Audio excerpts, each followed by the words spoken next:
In this video, I'm going to help you to remember the elements of the periodic table. So I'm going to group the chemical symbols in such a way that it'll help you to distinguish one from another so you don't get confused on a quiz. So let's start with the elements that start with an H, or that has a chemical symbol that start with an H. H stands for, what do you think it stands for? If you have an idea, feel free to pause the video and write it down. It helps if you write the names of the elements. It's going to serve as a useful memory aid. H stands for hydrogen. Hydrogen is an element found in water. He stands for helium. Think of the helium balloons. If you put helium inside of a balloon, it will rise because helium is lighter than air. Hg stands for mercury. Mercury is a special metal because most metals are solid at room temperature, but mercury is a liquid. So that's pretty interesting. Now let's go over the chemical symbols that start with a C. So we have C, Cl, Ca, Cr, Co, Cu, and then Cd, Cs, and Ce. There's a lot of C's that you need to know. And so it's very easy to confuse one with the other. So the first one, C, this is carbon. Carbon is found in basically all living things on Earth that we know of. Next up, we have chlorine. This is the stuff that people clean their pools with. Ca is calcium. You'll need this to make strong bones. Cr is chromium. Co is cobalt. Don't have much to say about that one.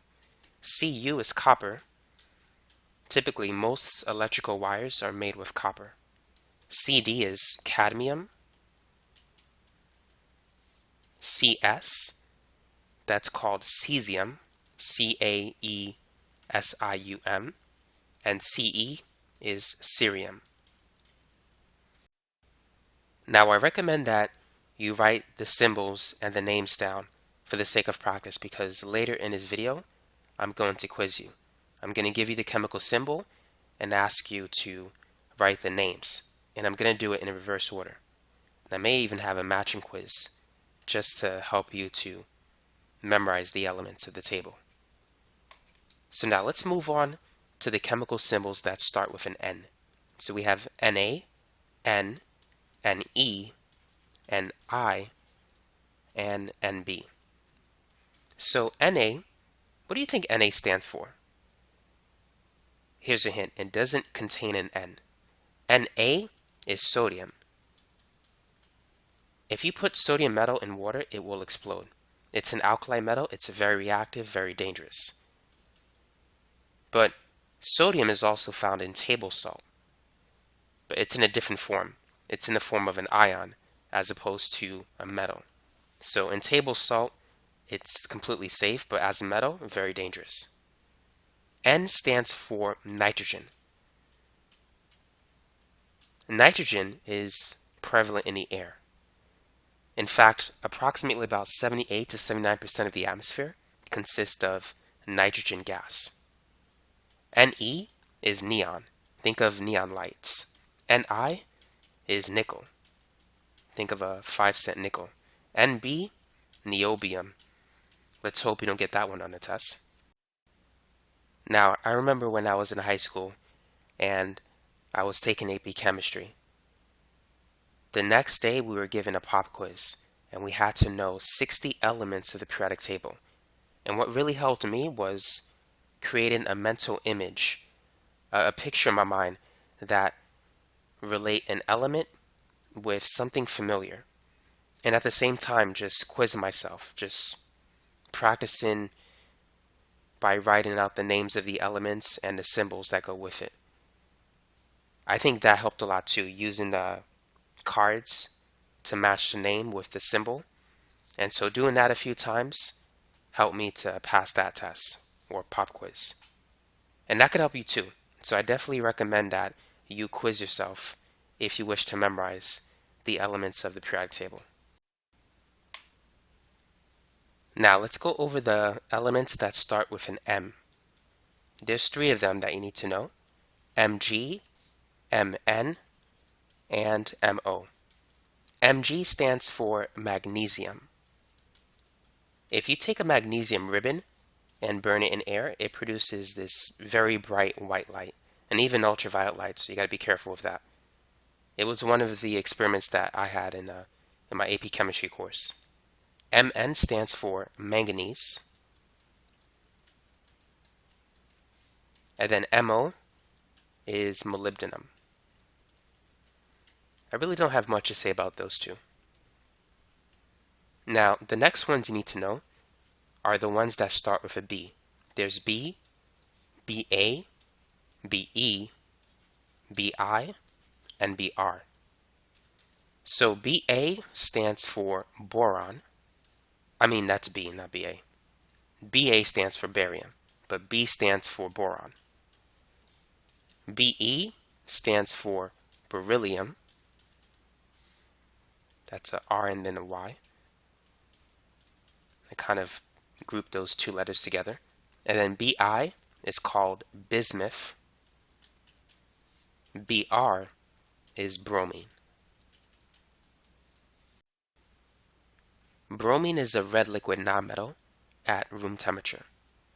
It's also a halogen, and halogens are very reactive nonmetals. Next up, we have Li and La. Li is lithium. Think of lithium batteries that are found in laptops and cell phones. La is called lanthanum.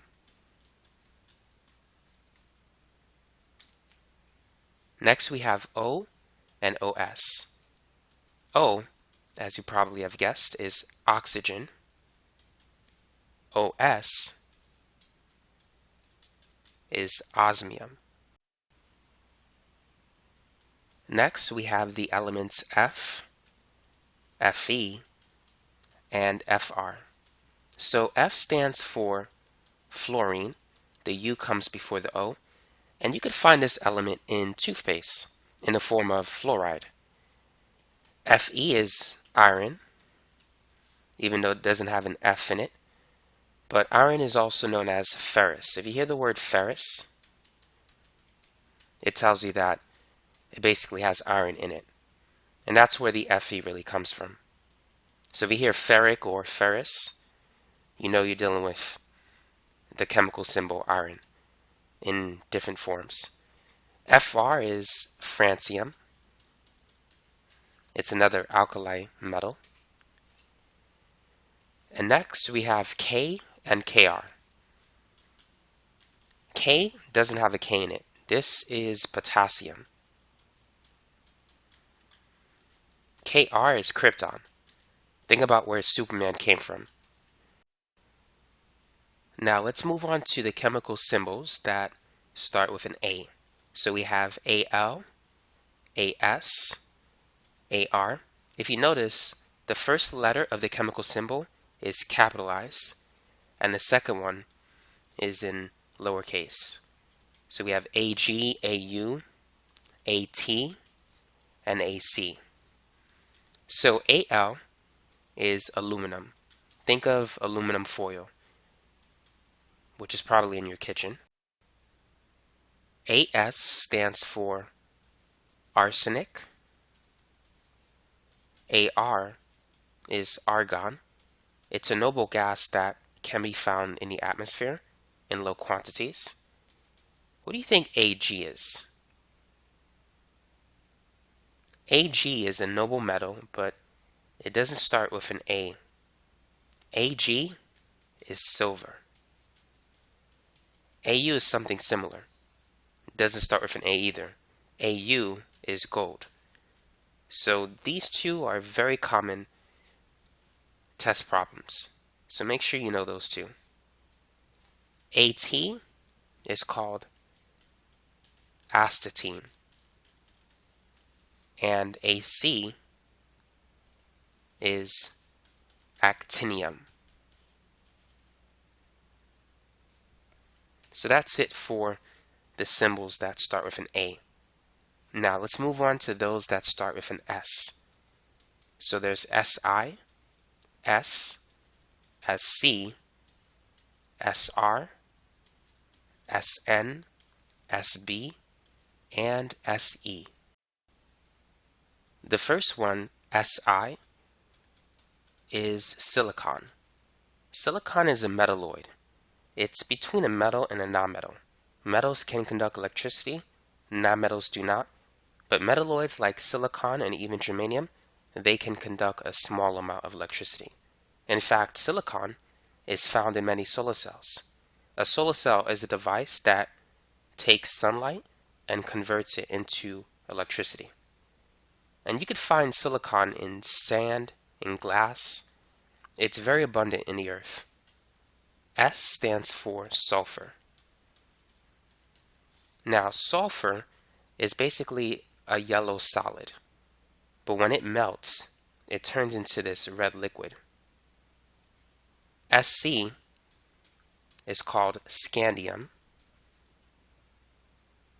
and then Sr is strontium. It's an alkali earth metal. Sn doesn't start with an S. This is tin metal, but I think its Latin name is like stannous. Or if you see stannic, it typically refers to tin metal. Sb is antimony, and Se is selenium. Selenium is also another metalloid that is found in some solar cells. Next, let's go over the elements with symbols that start with a P. So we have Pb, and then there's P, Pd, Pt, Po, Pu, and Pm. So Pb is very common. It's known as the lead. P actually starts with a P. This is phosphorus. Pd is palladium. And Pt is platinum. Po, this is called polonium. And Pu is plutonium.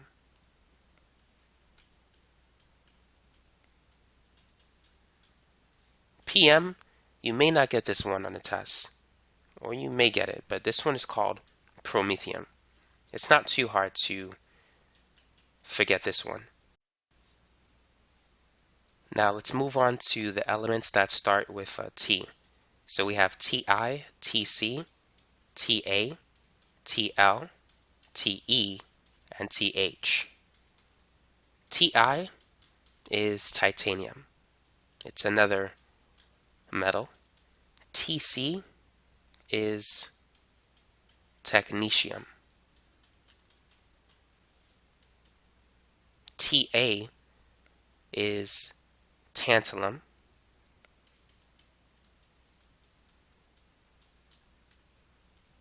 And Tl is thallium.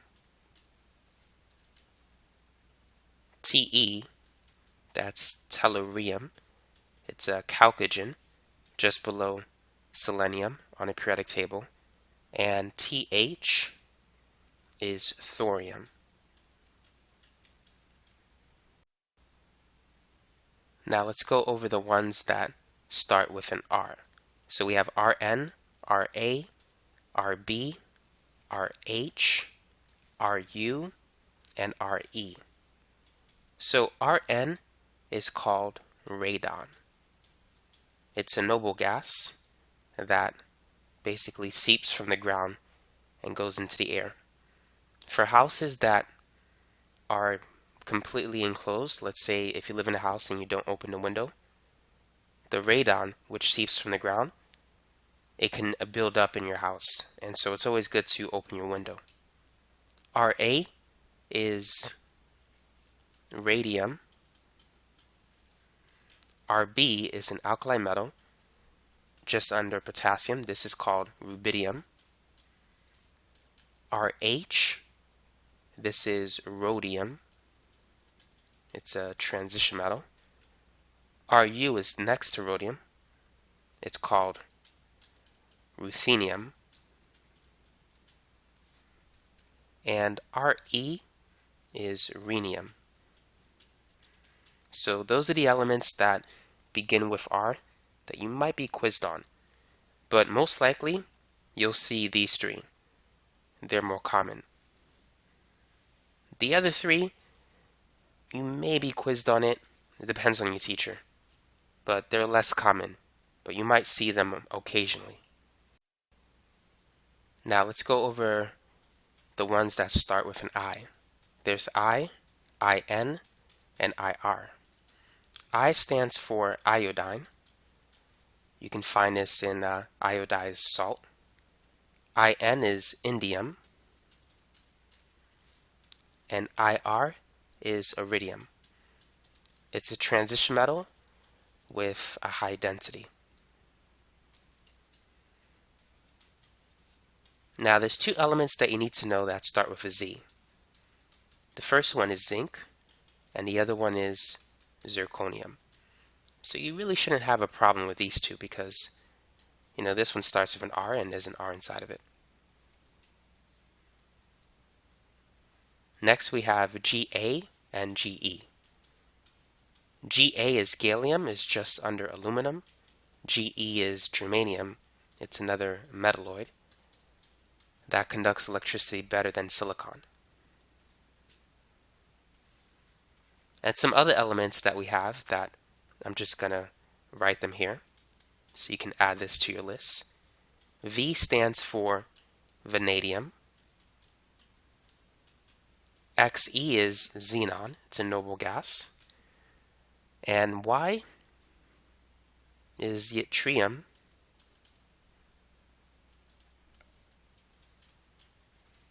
HF, this is called hafnium.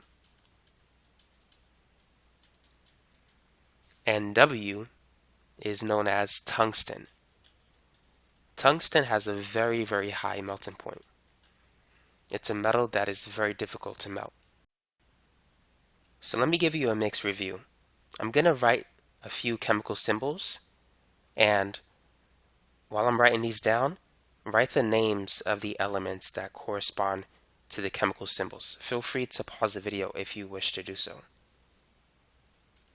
So what is the name of the element that corresponds to H, C, N, F, Ba, S, Ar, K, Pb, Fe, and let's say Sn, and Au. So take a minute, pause the video, and go ahead and try this practice quiz. So H stands for hydrogen. It's the first element in the periodic table. C is carbon. You could find carbon in pencil lead. The mechanical pencils, if you take out that lead, it's basically the graphite form of carbon. And diamond is also pure carbon. It's another form of carbon. N is nitrogen. F, this is fluorine. Ba is barium. S is sulfur. Ar, this is called argon. K is potassium. And Pb is lead. Fe is iron. Sn is tin. It doesn't start with an S. And Au is gold. It doesn't start with an A. Now for the second quiz, I'm going to write the name of the elements, and I want you to write the chemical symbol. So it's basically the reverse order of the last problem set. So the first one is going to be magnesium, and write the chemical symbol that corresponds to it. Next, it's going to be silver, and then sodium, and then bromine. After that, calcium, cobalt, and then copper. After that, let's see, silicon. Let's go with iodine, zinc, platinum, radon, radium, let's say antimony, and selenium. So go ahead, take a minute, pause the video, and write the chemical symbols that corresponds to the name of the elements that you see on board. So magnesium is Mg. Silver, this is Ag. Sodium is Na. Bromine, this is Br. Calcium is Ca. Cobalt is Co. Copper is Cu. Silicon is Si. Let me write that better. Iodine is simply I. Zinc is Zn. Platinum, that's Pt. And then radon, this one is Rn. Radium, that's Ra. What do you think antimony is? Antimony doesn't start with an A, it's Sb. And selenium is Se. Now here's a matching quiz that you can try to test your memory. So take a minute and work on these problems. So let's start with tungsten. Which one could be tungsten? Tungsten doesn't start with a T. In fact, it's a W. So number one is C. Phosphorus. Phosphorus starts with a P. But what about potassium? Oh, I'm supposed to put F here, not P. Potassium doesn't start with a P. Potassium is K. So that's answer choice E. And then tin doesn't start with a T. Tin is Sn. I was going to put Sn. And then thorium. Thorium, that's not Tl, but that's Th. So answer choice A. And thallium, that's Tl. So that's answer choice D. And the last one, of course, tantalum, that's Ta. So that's it for this video. I highly recommend that you practice these types of problems. And you can go to Google Images and type in periodic table elements quiz or worksheet and just test your memory, because this will help you to pass the quiz that you're studying for. And for those of you who wish to subscribe to this channel, that is if you're thinking about doing that, I highly recommend that you click the notification bell, because currently I have around 300,000 subscribers, and when I post a video, not everyone sees it. Maybe only 1,000 people may see it in the first day or so. So if you want to see any new videos that I upload on chemistry or other topics, feel free to hit that notification bell next to the subscribe button. In addition to that, for those of you who are studying chemistry, if this is your first time, check out my new chemistry video playlist. I'm going to post it in the description section of this video, but it's going to help you throughout your chemistry course. So feel free to take a look at that. And if you wish to basically check out my channel, I do have other topics like physics, algebra, calculus, trig, pre-cal. So if you're taking any of these math classes or physics, that's another science class, feel free to check out the playlists that I have posted on my channel because that can help you as well. And thanks again for watching. So if you like this video, feel free to comment, like, subscribe, or share it with your friends.